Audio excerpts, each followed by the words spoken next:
We'll be listing the 5 spookiest facts about this traditional board game, which is rumored to have occult and otherworldly powers, for this list. Let's contact the ghost to get some certain, cold facts about the Ouija board, as it has a lengthy and fascinating history that may or may not be connected to some genuinely diabolical tendencies.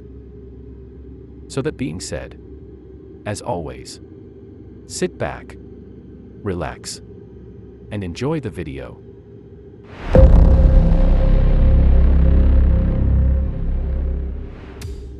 Number 1. Ouija's patent was obtained through psychic techniques. Still doubt that Ouija boards have some unsettling abilities? It turns out that the Washington Patent Office wasn't either, and they were hesitant to lend Elijah Bond a patent license while he was there. This held true up until Bond and Helen Peters, who represented themselves as a medium, used the board in front of the office's chief patent officer.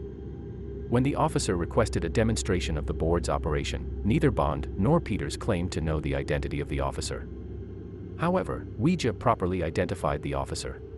The inventor of Ouija has been disputed, with Charles Kennard and the estate of his former co-worker E.C. Reich each asserting that they came up with the concept, but it is undeniable that the game has a legendary reputation for being either a harmless party game or something more sinister.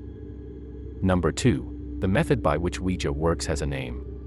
Have you ever pondered how to determine if a person is using a Ouija board with intent? The Ouija effect is really known by the name of the ideomotor effect. This relates to the disc's delicate movements and the planchette's subconscious movements, which can be attributed to curiosity or a deep-seated yearning for knowledge. The person's reflexes are then triggered by these subconscious urges, frequently without their knowledge. In 2012 and 2014, University of British Columbia researchers conducted studies. Blindfolded, they were instructed to use a Ouija with another participant, who swiftly removed their hands from the Ouija board.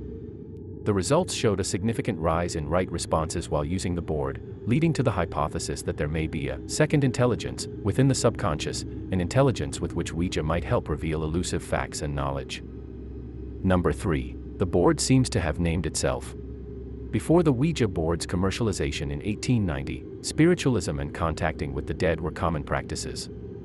The talking spirit board has been in various forms since the Victorian era, but it was businessman Elijah Bond who helped introduce what is now known as the contemporary Ouija board into the household. One of the early buyers of the product, Bond declared its effectiveness by sharing a terrifying tale of using the board.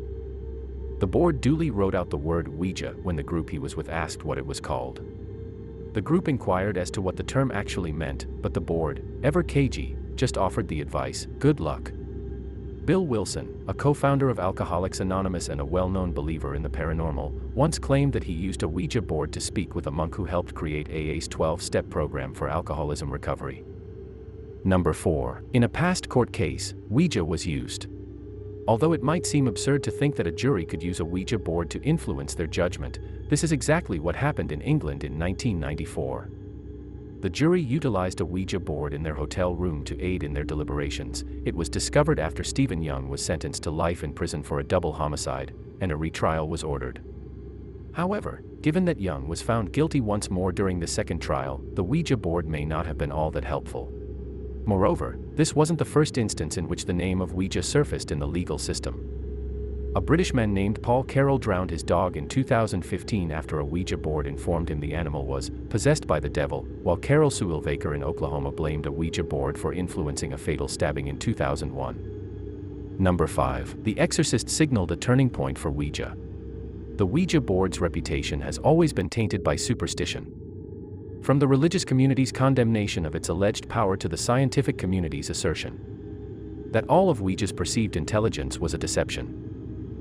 But one thing is certain, the 1973 appearance of The Exorcist permanently changed the public's opinion of Ouija boards as harmless toys.